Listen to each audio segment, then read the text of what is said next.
This podcast is brought to you by the Albany Public Library main branch and the generosity of listeners like you. What is a podcast?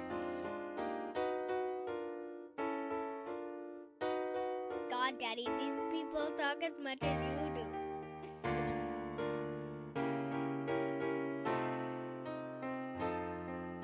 Razib Khan's Unsupervised Learning. Hey everybody, this is Razib, and I'm here with another episode of the Unsupervised Learning Podcast.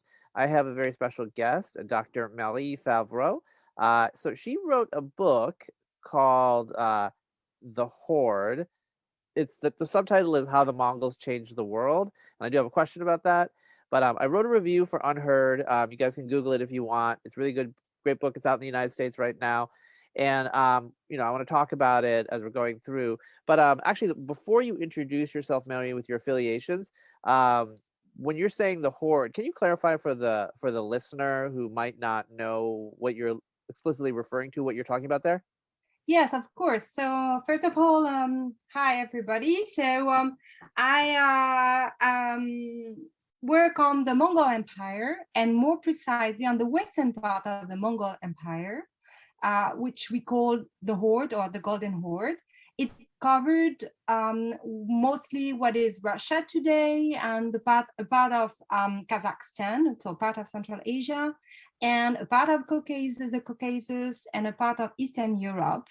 And it lasted for like 3 centuries. So let's say that it was created in the early 13th century up to the 16th century. So my name is Marie Favereau. I'm French, from Paris. I'm now working as a professor at the University of Paris Nanterre.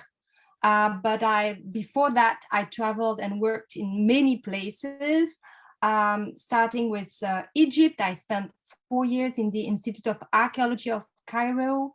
I spent after that 3 years in the Netherlands, in Leiden University. I spent also 1 year in Princeton at the Institute for Advanced Studies. And I spent also 5 years in Oxford as members of a big research project called Nomadic Empires, where I actually start writing this book. Now, you're focusing on the Ulysses of Jochi, right? Yes. So, for the listener, that's Genghis Khan's oldest son. Well, that's what people say is his oldest son. So in the book, when I read it, I feel like you lean towards the hypothesis that he was not Genghis Khan's biological son. Can we just address that real quick? That controversy from the secret history and the history. Absolutely. Well, look, it's an interesting point. I mean, it's a question that we can't, as historians, really totally answer. We don't know if the first or the eldest son of Genghis Khan was his real biological son. But I thought that because this is a claim that was developed by his successors. So really in the mid 13th century, when another branch of the family took over. So it was their interest to say that the eldest son and his descendants were not legitimate. So, but still, it's possible. So I thought that the important thing was that actually Genghis Khan claimed that Jochi was his legitimate son. So I think that that's it. He claimed that he was his one of his most important successor, and he was supposed to inherit actually probably even the throne in Mongolia. So I think that's why, even if he was not the biological son, we have to consider Genghis Khan's claim. That's one thing. And just also a little addition to this, for the Mongols, what counted was not only the biological son of Genghis Khan, but the biological sons of his first wife, his chief wife, Berthe. And Jochi was clearly her first boy. And that made him legitimate in a way too. So that's also important to consider that, right? Yeah, that totally makes sense. People who are curious about this, can dig in through the biographical literature. There's a lot we know. There's a lot of drama in Genghis Khan's family, partly because we have the secret history of the Mongols, so we have a lot of biographical color that we don't have for other steppe leaders like Attila the Hun. So I can see why the Golden Horde is super important. It's obviously important to Western history about in relation to Russia, if you consider Russia the West. But I think that that's part of the issue. But I have read one thing is that the Golden Horde is it conquered the poorest lands. Do you think that that's true? Because sometimes historians will say something, and it turns out, oh well, that wasn't actually empirically informed. There was some not necessarily ideological, but there was something in the moment. So often I feel like here in the United States, I don't know how it is in France. Uh, Sometimes people like to say, well, in the Middle Ages, in the medieval period, Europe was a very poor part of Eurasia, which I actually know economic historians who disagree a lot with that. But in any case, what do you think about this assertion that the Golden Horde was the poor? Yeah, thank you. That's a very good question. Actually, I read it too, and I even was taught so when I started working on the Golden Horde. I thought also that it was the poorest part of the Mongol Empire, and maybe the most primitive part of it. But then, while working on the sources, when I was writing this book, I realized that we missed a point there. The thing is, we tend to see the South as wealthier than the North at that time, because in the South you have China, you have Iran, you have very rich cities of Central Asia, while in the North actually you think, oh, there's Siberia, and then there's also Northern Europe, but it's not yet the wealthy Northern Europe as we know it from the 15th, 16th centuries on. So the thing is, the richest commodities at that time were first metals, so silver, gold, but also iron. It was also slaves, and all these were produced in the north. And in fact, it makes sense because Genghis Khan recognized Jochi as his legitimate son, and he gave him the best lands. And the best lands were for the Mongols at that time in the north. And this I really realized while working on the fur trade. I mean, fur were everywhere. They were so important. The value of furs, we don't have any idea how it was amazing. So I realized, okay, no, it gave him the best lands. That's clear. And just one more thing also on that. They were these northern lands were also very interesting because they were expandable in a sense that you could conquer more. The idea was to give Jochi and his descendants the possibility of having a bigger, of making bigger conquests. Yeah. Because you receive a small territory and you can't move. Although if you do it, you have to fight your own brothers and cousins. It's a problem. Well, in the north, it was an avenue for conquest. You could get more and more and more. So that's why also we have to consider this too. And so I think clearly that it was the best part of the Mongol Empire. Well, I mean, let's for the listener, since this is not a YouTube channel, for the listener, I want to sketch out the geographical expanse here, at least laterally. Let me ask you if this is correct. The impression that I get from the book, and I think we're calling the maps, is the hegemony of the Golden Horde at its peak pretty much extends from Western Mongolia all the way to the borders of Hungary. Is that absolutely? Okay, I mean that is a substantial patrimony. That's a substantial patrimony. So I mean, geographically, I mean, I know its population density is not the greatest. Yes. Was it the biggest? Was it the biggest horde? Yeah, inside, you mean one? Yeah, it was probably the biggest. I think in the 13th century, in the second half of the 13th century, especially, they had almost half of the Mongol Empire. In fact, the Jochi, so the descendant of the of Jochi. So it's huge. Now, I agree with you in terms of demography. It's different. They didn't have as many people. I mean, as many subjects as the Toluids, as we say. So the Mongols ruling in China and Iran and Central Asia. So they had less numerous subjects, but they had those fantastic traits. And also it was a great land for nomads. Yeah, so you mentioned the Tolwids. Like, let's talk about the dynasty and the lineage of the pedigree here. And I have to say, if anybody is interested in this topic, read the book because I mean, I know a fair amount about the rivalry between the two branches. Well, the rivalry and the alliance, Yeah. right? So basically, one of the through lines or threads that goes through the book is that the Jochi lineage had initially an alliance with the Tolwid lineage, and then kind of a rivalry, and they usurped Ogadai's lineage. So Genghis Khan had these sons by his senior primary wife, and they were the ones that there was a dispute whether they were going to inherit Jochi, Shagadai, Ogadai, and Tulwi. And so that's an order of age. And so the initial heir was Ogadai, and then after him it was his son Guyek, correct? And Absolutely. then there was a switch where the Tulwi, well, it wasn't Tulwi himself, it was his son, correct? Who became the Yeah.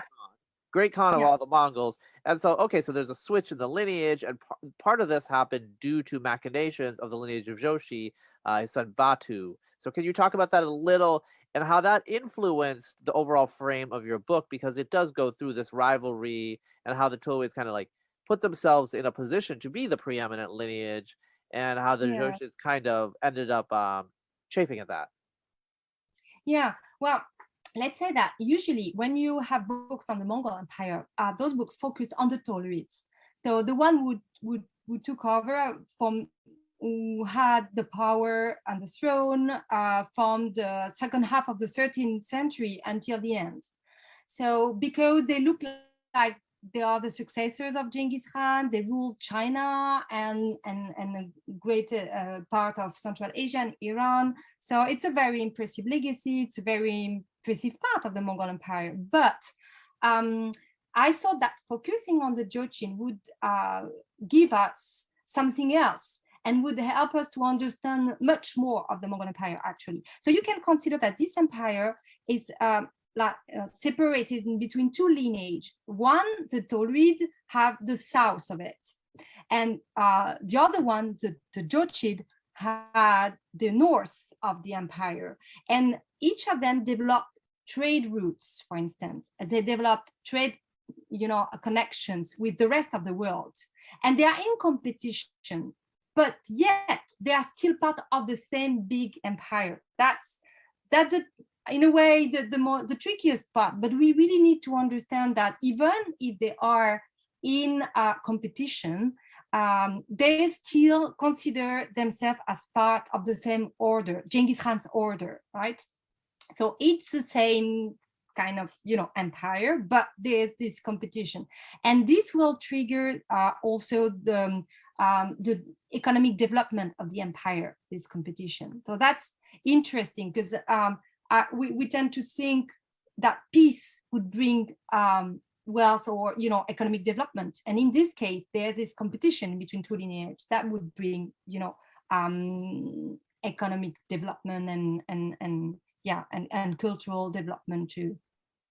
Yeah, so one thing that I would I think maybe analogize it with the listener is, this Mongol Commonwealth, this Pax Mongolica kind of reminded me a little bit of Europe in terms of you have alternations of peace and war, and it's kind of united by a common diplomatic cultural framework. So during times of peace, the trade kind of went off without a hitch, right, from one end to the other. And so you had the different parts of Eurasia knitted together in a way you had it actually. The Silk Road obviously dates back, 1500 years or so before the Mongols, right? Yeah. Like anyone who's curious, read Valerie Hanson's work and whatnot. That's really good. But my impression from what I've read is Genghis Khan's empire really was a leveling up. It was a change in the quality of this network, making it much more integrated end to end. And so, this is a time when, going from Beijing to Budapest is much more feasible. And, when I read the economic historians, the Mongol period is kind of seen as a watershed. And I feel like your narrative in The Horde is really shedding a light on this western half of the empire and how it emerged, how it integrated, and then eventually disintegrated, which ended up resulting in a lot of the geopolitical and cultural patterns that we see today. And I want to get to that later. But first, I do want to ask, about the blue and the white horde, and Yeah. this plays a big role. So, if one of the narrative frameworks is the rivalry between the Ilkhanate, the Tulids of Iran, West Asia in general, and the Joshids, there's also another narrative, another thread about the branches of the Zoshid family and the white horde and the blue horde. And can you also clarify which horde is which? Because when I double checked online, I got confusing answers of which was the blue and the white. Yeah. So right. So thank you. I mean, for your question, they are really important for me in a sense that this is something I really wanted to make widely known. Although it was already known by experts and my Russian colleagues too, with whom I work a lot. But I really wanted to sort of, transmit all this to a wider audience. So the horde thing is, so about the colors. The colors mean they just mean, how can I put that, geographical directions. So if you're from a Mongol background, you would say that the white horde is Batu's horde, so the most important one, the westernmost one, and the blue horde is more the one that is now in Central Asia, right? But if you look at it from a Turkic perspective, you would say it the other way around, because colors are just like a name for cardinal directions. That's why both were used, and that's why it can be confusing when you look at Wikipedia or internet. From the Mongol perspective, clearly Batu's horde, or the Khan's horde, the most important one based on the Lower Volga, was the white one, right? And the blue one was Orda's horde. But so in Central Asia. But most importantly, I think, we have to consider there were many hordes. There were not only two hordes. We've heard of those because they were the most powerful, but there were many hordes. And actually, these empires was divided in between several hordes. And those hordes were kind of nomadic social institution, very complex institution. I can compare them to cities if you want, if it helps, to understand them. But they were really extremely organized, large societies that, usually walk near rivers. So they were located in lower valleys in Central Asia, in the steppes, and up to Eastern Europe. And they controlled the territories from these lower valleys. They controlled trade as well, taxation, and all those hordes. When they go together, they could shape like a bigger horde, like the horde with a big H, you see. But they were many. I can't even tell how many, because seeing the sources, we can say at least, more than 10 in the beginning, and then probably up to 40 or something. So it's really hard to say, but it's really interesting to see how they this very specific nomadic empire were organized, because this is something completely different from from the world, right? Yeah, so it's for the listener, it's not a Westphalian system. There's some initial setting the stage in the book about the difference between the horde and a ulyss, and these systems of vassalage that the Mongols had. One of the things that I think that you did a good job, obviously, but you have to do with the Mongol Empire is kind of outline the fact that, one, they had to integrate with these external systems of rule and legitimization. So, for example, Kublai Khan, he was not, he had to kind of be a Chinese emperor, even though he was not educated that way, and I don't think he spoke Chinese or read it. But obviously in the West it was different. So the Golden Horde took to Islam, at least its leadership, relatively early. So you mentioned Berkey, who was one of the sons of Jochi, converted to Islam. His mother was probably Muslim. Uh, and Batu had kind of an ambivalent relationship, but he wasn't hostile like the Tulids, like Hulagu. Famously, the Ilkhan initially was quite hostile to Islam. They sacked Baghdad, killed the last, true Abbasid Caliph. And so, we have this religious dimension, and yet there's the Yasa, the Mongol customary law, which they also patronized. And so they have these different cultural threads that they're weaving together and kind of balancing, right? And so I think one thing I said in my review was the Golden Horde became Muslim, but I said the empire wasn't necessarily Islamic. What do you think about that assertion? I was just trying to get across that there's some. I mean, a West Asian Islamic state is a particular thing in terms of where Islam is normative and central to the identity of most of the people and the ruling class, in a way where non-Muslim people, dhimmi populations, are marginalized in a very precise, understood way. And I don't get the sense that in Golden Horde it was quite like that. What do you think of that nuance that I'm trying to get across?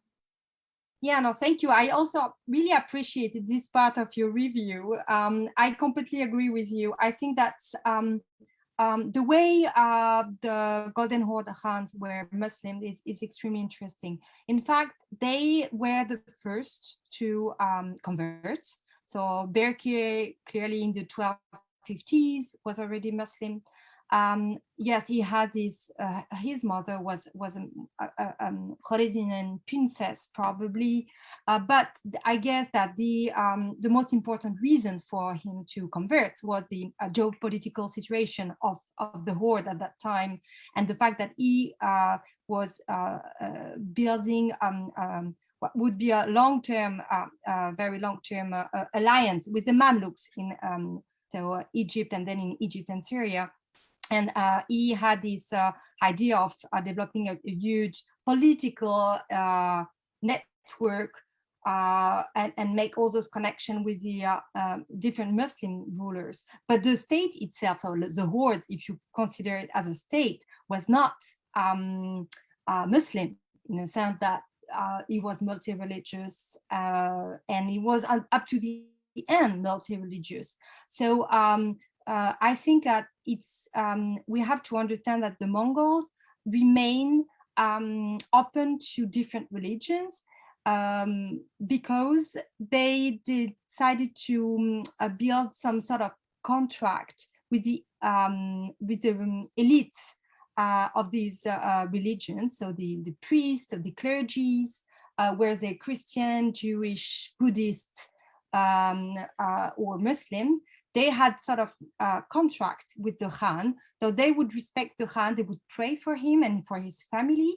And in exchange for that, they would not pay taxes, and they would not go, they would not be part of the army, they would not go on wars. And this was a very fruitful alliance, actually, and it helped all the different religions to develop, to build more, to have more buildings, to get more wealth, because they had no big taxes to pay. So that's and that would, even in the Golden Horde, when the Khan convert to Islam, this would not change the way they accept and not only accept but govern, administrate the various religions and the various confessions. That's something important. In regarding Islam also, it's clear that after the end of the Caliph in 1258, after the end of the Abbasid lineage, the end of other important Muslim lineage, I mean the Khwarezmian lineage, the end of the Ayyubid lineage, there was like a vacuum of power, and for the Muslim themselves. And for the Khan of the Horde, it was also interesting to show himself as a patron for the Muslims, because they had no more big leaders in a way, no more caliph. I mean, the Mamluk Sultan was not that strong at that time, was just brand new state. So for the Golden Horde, it was a very clever, in a way, decision to position itself on the geopolitical scene and say, well, look, we'll protect the Muslims. So that's why also they converted very early. But then one more time, and you said it very nicely in the review, it's not an Islamic state, really. So it's a multi-religious state up to the end.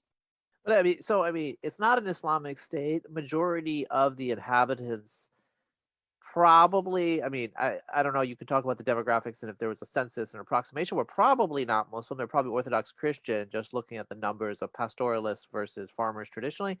But the Mongols themselves, who ruled over mostly Kipchak Turks, I believe, and you can clarify on this, they converted wholesale to Islam.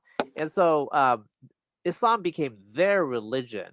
And I think, we can suppose why they chose Islam. But you mentioned, so there was, I don't know much about this. I'm curious about the scholarship. It seems Tibetan Buddhism in particular was popular for a period in both Iran and in the Golden Horde among the Mongols, and then they turned against it for various reasons. But can you speak to that at all? Because after this period, it's not the Mongols today are Tibetan Buddhists, but I believe that was a feature of like a wholesale conversion of the 1500s.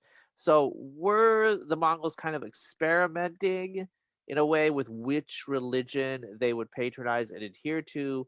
And do you know any details of why it seems consistently they flirted with Tibetan Buddhism and then they turned away from it?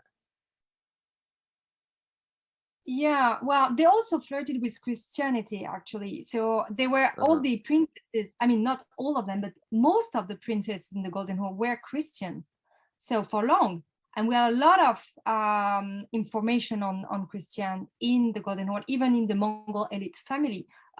We have also traces of Buddhism, you're right. I think, honestly, it's clearly hard to understand. But what the Mongol did was sometimes to convert to several religions at the same time, almost.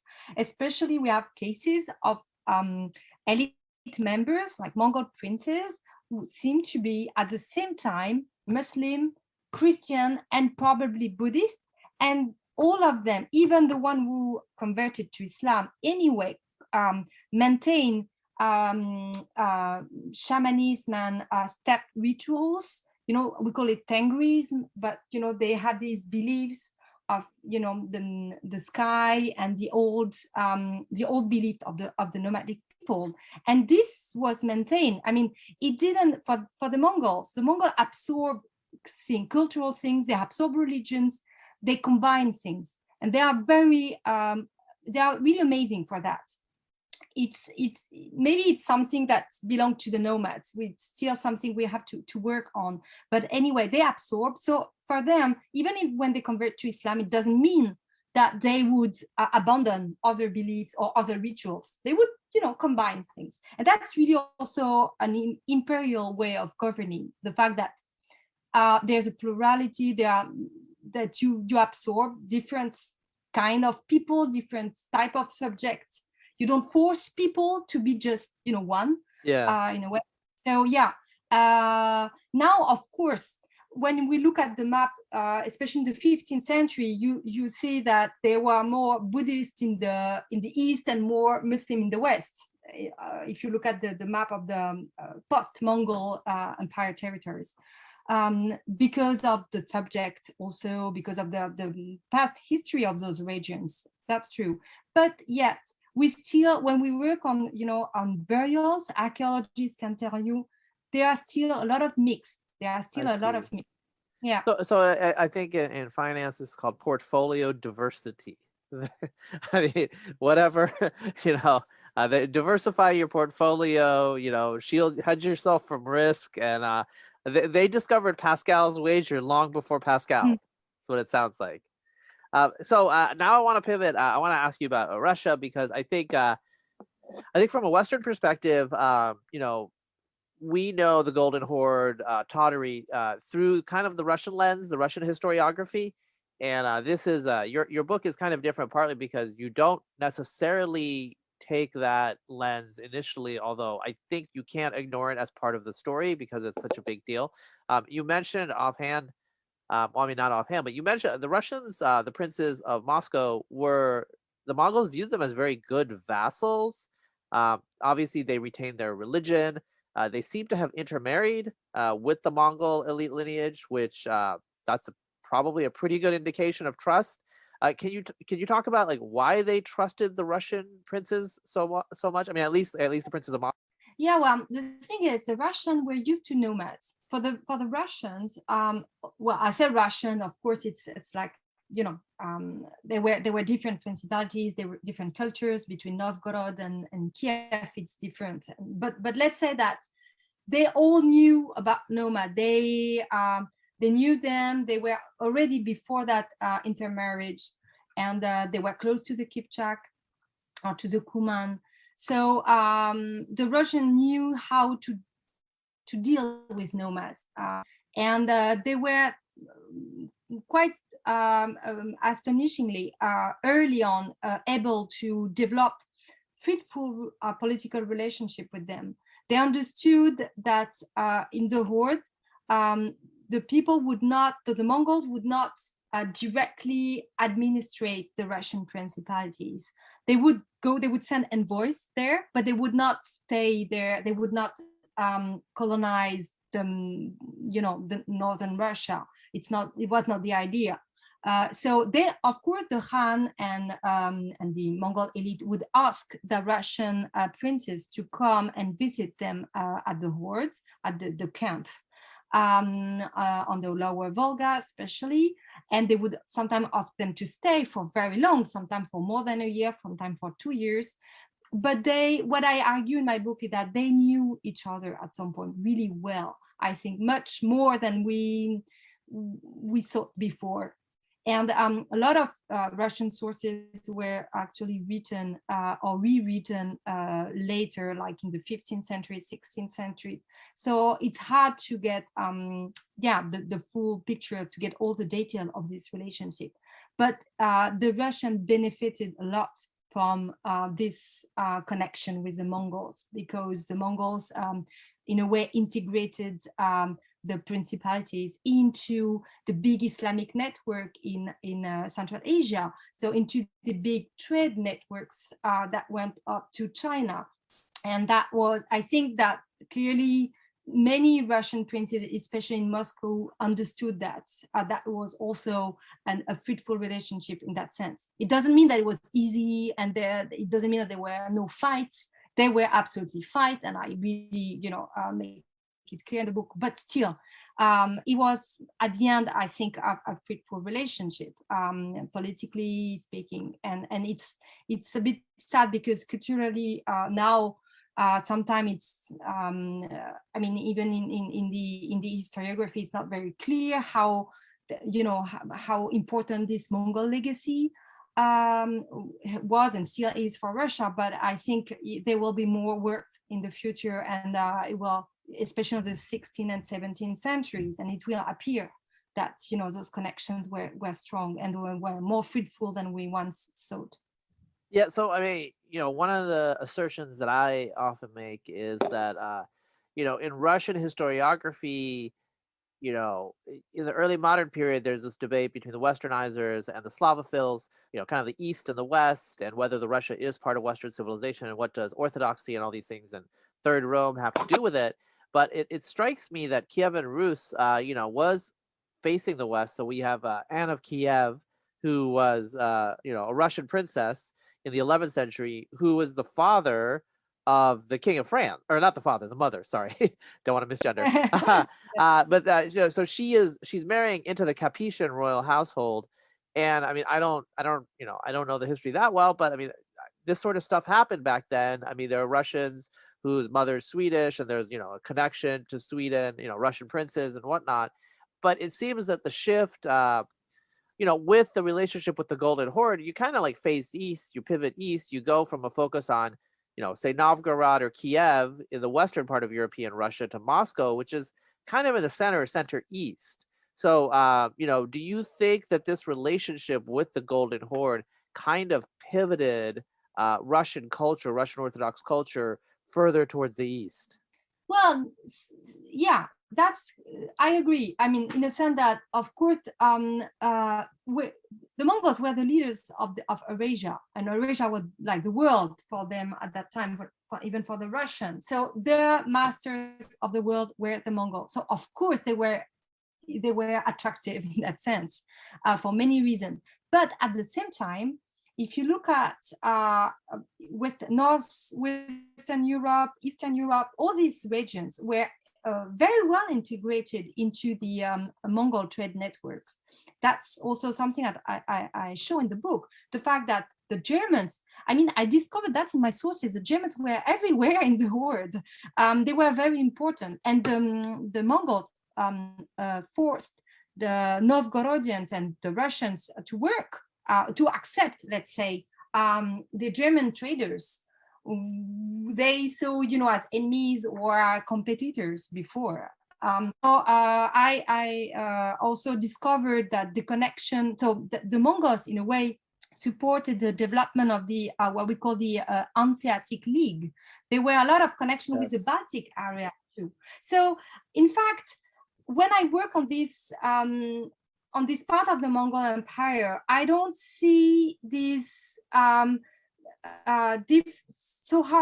don't see a difference between East and West in a way, in a sense that in this area there were a lot of exchange, and people were really integrated. So I think it comes this problem for Russia being part of Europe or not, culturally speaking, or turning towards East. It's something that really that became a problem later on. I don't think that in the 13th, 14th, 15th century it was their concern at all, because anyway, Western Europe was at the periphery of the world. So it's kind of an anachronistic concern, is what you're saying. Yeah, exactly. I think that this is something that will be developed really later. Yeah. Okay. I see what you're saying there. So one of the issues that you bring up is the Mongol interaction with basically Central Europe, and Nogai was an early leader. I mean most of his his pasture lands, his horde was in Wallachia, was in the lower Danube, and in Moldova, Western Ukraine. So it was pretty far west. How pervasive was, I think the standard story that a lot of us, get is, oh, well, they went to Europe, they were ravaging Slovenia and Croatia. And then I think Ogadai died. And so they went west, or they went back east, and never, were they heard from again. But, your narrative is indicating to me they were quite pervasive for many, many decades, for centuries, kind of as a potential threat in Eastern and Central Europe. Absolutely, it's true. They were really, the Mongols colonized the littoral of the Black Sea. So on the western and eastern part of the Black Sea, you would have Mongol hordes, and they had a lot of connection with people like in where's Bulgaria today, for instance. They were there. I mean, they were there all the time. It's not that they were raiding these areas. They lived there. So Nogai's hordes, and though they controlled, the trade there, and they lived also in connection with, the lower valley of the Danube, but also on the lower Dniester and Dnieper rivers. You would have nomads there, and the idea for them was more. That's really something I think I want to show, is that they were more not so much interested in raiding. They don't raid. For them, it's their land, it's their state, so they tax people. So you can call it raids, but I mean it's a form of taxation. Yeah. And also, there were also a lot of exchange in this area. There were tensions also sometimes, but it's not like war all the time. Not at all. I mean, if you compare with other period of history, it's not the more tense or the more bloody period of history at all. Yeah.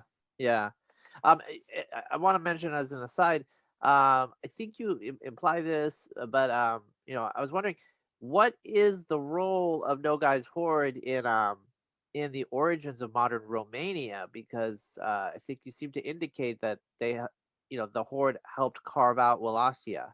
Yeah, as an independent entity. absolutely. Can you speak to that? Yeah, they wanted to have, how can I put that, like have the create like buffer communities or buffer small states to also protect themselves. I mean, they wanted to protect themselves from, the Polish people, for instance, or even Hungarians, and they wanted to develop, uh, how can I put that? Yeah, buffer states in this area. So that's how they supported, Wallachia and the people there. I mean, a new power there, because they wanted to protect themselves also from the Byzantines in this area. And so it's interesting to see the development of the Golden Horde on the longer run, not only as an expansive state, because it's clearly the case in the 13th century, but also as a state that want to, secure its frontiers. And in that sense, I think they developed, they allowed new communities, new powers, new political powers to appear and to, flourish on the Yeah. borders of their own empire. Yeah, I think one of the surprising things to me, reading your book, and I think it's clear, from what I've said so far, is I understood of the horde's shaping influence on the origins of Russia or Poland, Lithuania. I wasn't as clear of how far it penetrated into the Balkans, and so that's why I want to mention Romania, because it's kind of an aside in the book. But if you're Romanian, it's kind of a big deal. Like, I mean, it's your nation state, so it's like this expansive empire that touched so many different nations, ethnicities, and peoples on the margins. It had a shaping influence just as a matter of course, just because of the nature of its borders. Yeah, well, and they also have, for the Mongol, diplomacy was a key tool, even, to project their power. So they developed a very, very active diplomacy with Poland, Lithuania, or, all those border states. And that's also, thanks to this, we have sources. So that's also, a way for us now, historians, to know them better.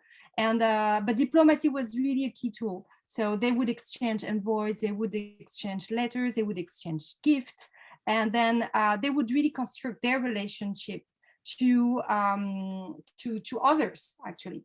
And they had really a vision of, foreign policy. I call it even foreign policy because that's what it was. And they have a memory of it also. That's why it's interesting to see it on the long run, right? Uh-huh. Well, so we've been talking about Mongols a lot. One of the things that I have read is that the Golden Horde, it's part of the Mongol Empire, and it's ruled obviously by Gengisides. Like Genghis Khan, Joshi's lineage like persists down the centuries, right? So these different hordes are led by Joshis, different branches, different descendants of the various sons. But it was very early on a Turkic horde, Kipchak Turk in particular. What do you how do you respond to that? I mean, did they continue to speak Mongol, or they switched to Turkish or Turkic? Sorry. Yeah, no, it's a very important question, in fact. So also, it's something I was taught before when I started working on the Mongols and especially on the Golden Horde. I was taught, in the West they would become Turkic, and they would speak Turks, and they would produce the documents in Turkish and so on. And that's also connected to their conversion to Islam. But the more I worked on the topic, the more I realized, no, they remain Mongols in many ways. So they kept the Mongol language until, well into the 14th century. They still produce documents in Mongolian, and they use still the Mongolian script that we call the Uyghur script. Until the end, and the Kipchak part of the Turkic part of the nomadic population, was still an important part, but perhaps not the majority. There's no, honestly, seeing now the sources and the archaeology too, we can't say that. We don't know. Probably the Kipchak were not so numerous in the 14th century because they suffered a lot from being subjected to the Mongol, being sold as slaves, sent to the Mamluk sultanates and other places. So I think we really emphasized way too much the Turkic aspect of the Turkic feature and cultural feature of the Golden Horde. And then now I think that they were Turkic component. They were the Turkish language one of the main languages spoken, written, used, for political reason in the Golden Horde, but it was certainly not the main one and not the only one. And I really want to show to wider audience that this is a really a plural state. They were not only Turkicized people. And also, you look at the Mongols in terms of, numbers. I tried to reconstruct how many warriors went with Batu, Jochi, and then Batu to the Golden Horde, how many also wives they had, how many children they might have had, and so on. And at the end, they were very numerous, certainly, and not, So I think it remains, at least it's a claim, still in the 14th century, they call themselves Mongols, right? So we can't, we have to take this into account, even if it's a political name. You can claim yourself as Mongol at that time and speak another language, but that's important to use the term Mongol, and not that us too early on. That's why I keep the term Mongols in my book. Yeah, so let's talk about a little bit the legacy moving forward. So you have the horde in northern Kazakhstan. I think the Blue Horde in northern Kazakhstan, and then you have the Shaibanids, I think, in like Siberia, Sibir, that area. Can you talk about how they're related to the Kazakhs and the Uzbeks today? Because I think those are definite legacies into the present. Yes, that's true. I really wanted to end my book on this because I also consider that it's almost another topic, and it's also, there are also more perhaps historians that are more expert on this than I am. But clearly in the 15th century, there were inner changes in the society of the Golden Horde. There were deep changes also among the nomads, and terms like Uzbek and Kazakh became important. You sort of see them appearing in the sources, while they were not used before. The other terms were used to label, tribe, if you want to keep the word tribe, like groups, social groups, lineages. You had other terms before, and then suddenly in the 15th century, those terms become very important. And it's a moment of fragmentation, socially speaking, but it's also an incredibly interesting and creative moment politically. And that's also something I wanted to show in my book. Like, the fragmentation moment is also a very creative and interesting moment. It should not be seen simply just as this is a decline of the Mongol Empire. Yeah, but it's also the moment when Kazakh, Uzbek people start, taking shape. And that's also a very interesting moment, So I really try to build up my book, not as a narrative, a traditional narrative of, there's a birth and then there, a period of climax and then decline.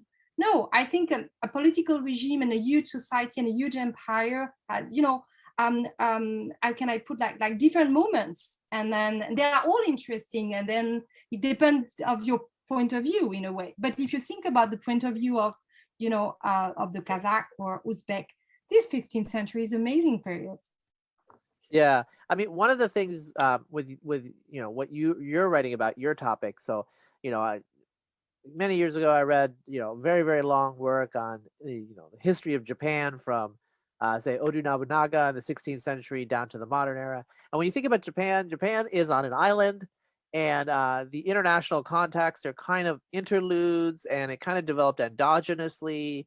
It has this internal logic, and that's a very different type of history than what you end up writing, just because the structures and the parameters of the topicality. You could not write a history of the Golden Horde without mentioning Byzantium, without mentioning the Mamluks in Egypt, without mentioning what's going on in with the Great Khan in China and Mongolia. So it's like by nature of what you're writing, it's an international global history, partly due to the geographic expanse, but just partly the way the Mongols operated.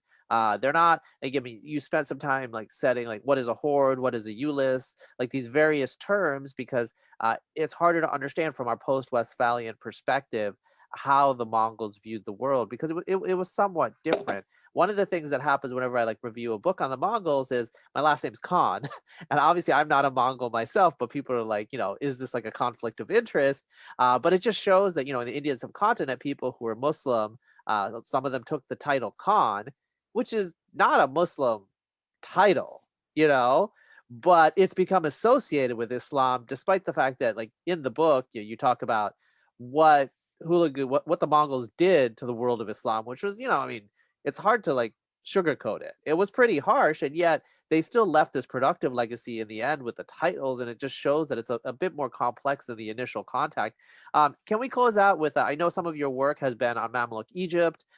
So, I did know about the contacts between the Golden Horde and Mamluk Egypt, but in your book, it really, really loomed large. So you have the situation where you have the Tulids in Iran and Iraq, and then you have the Joshids to the north and Mamluk Egypt, and they're interacting through seaborne trade. It seemed to me that the Joshids were basically like commodity exporters to Mamluk Egypt, in particularly in the raw material of soldiers, right? And so there was a very productive relationship.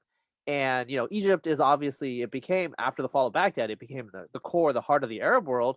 And yet what you make clear, and I know this, from other readings, is it was also part of the world of the steppe in a way, because the Mamluk elite was derived from, whether either Circassians from the North Caucasus or Kipchak Turks. So can we end with a discussion on that issue? Yes, no, absolutely. It's a very important topic for me, because when I start working on the Golden Horde, I also spent, as I said in my introduction, several years in Egypt, and I was in Egypt working on the Mongols, and that was really really interesting for me to enter the Mongol history through Egypt in a way, and also so I was used to Mamluk arts and Mamluk mosque and Mamluk buildings, Mamluk's very specific type of decoration. And then I visited sites in what is Russia today and also Ukraine, and I saw old mosque, especially in Crimea, a mosque from the Golden Horde period, and it was so Mamluk. I was absolutely amazed. I thought, this is a Mamluk mosque, and in fact, the connection between the Golden Horde and the Mamluk was seen before really as a connection through slave trade, which is absolutely true. There's this slave trade, but it's not only about the slave trade. It's also about exchange of techniques, exchange of craftsmen, exchange of arts, artists, of also theologians, of intellectual scholars. They would travel from the Mamluk Sultanate to the Lower Volga, and all those connections lasted for a very long period, in fact, up to the 15th century. And I could even date the last, diplomatic exchange for probably in the 1430s. And then with the Ottoman Empire blocking the Black Sea, preventing this connection between the Golden Horde, in fact, and the Mamluk Sultanate, that was really a connection through the Black Sea, things will change. It's another world. I mean, the world of the Ottomans after that is a different world. But during the Golden Horde period, those exchange were, well, it was a form of globalization at that time. It was part of, even everyday life. And also it's not like today in the sense that it was more complicated travel. You needed, more time. It was more dangerous, but still it happened. And it was, a current thing. So the way you see the geopolitics at that time help you sometimes to understand the geopolitics of today. When people are surprised that there are so many connections between Russia and Syria, for instance, but when you look at the time of the Golden Horde, those two parts of the world were highly connected. So yeah. That's fascinating. We don't, I mean, definitely from America, we don't think about it Yeah. that way. So last question: what are you working on in the future? I know that this book just came out, and with academics and scholars, it's like, okay, your book came out. It's much to ask, like, what are you working on next? But you probably are thinking about it. So, I mean, where's the future? Yes, I do. Well, the thing is, now I would like to work more with objects because they were the culture of the Mongol Empire was incredibly productive and extremely interesting for many points of view. And so, for my next project, I will work on a huge exhibition that will be organized in France in like year and a half, 2 years from now. And I work also with Mongolian colleagues and colleagues from everywhere to build up a big exhibition that would show to the people, to the wider audience, all this incredible production of the Mongol Empire. How through objects also the Mongols were able to absorb different cultures and create something new. I think that's gonna be my next project, at least for the next year and a half or so. Awesome. Well, it was great talking to you. Really appreciate the time. Just for the listener, if I haven't said it enough, The Horde: How the Mongols Changed the World. It's out right now. It's a great book. Really enjoyed it. And I think that the key is, with a lot of history, there's a kind of a narrow focus, and this is a very, very wide lens because, as I, talking to Mary about it, I mean, she had to do it that way because this is a polity that extends from Central Europe to Mongolia. So, if you want to like touch on a lot of things, if you want to see a lot of things, this would definitely be one of the books that you would enjoy reading. So I really recommend it, and thank you for your time, Mary. Thank you for having me. Thanks a lot.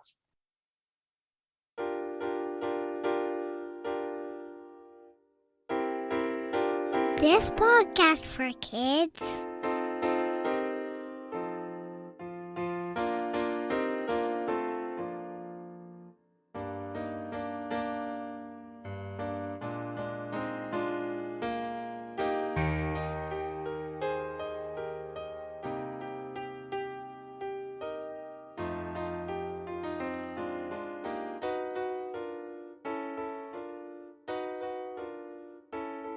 This is my favorite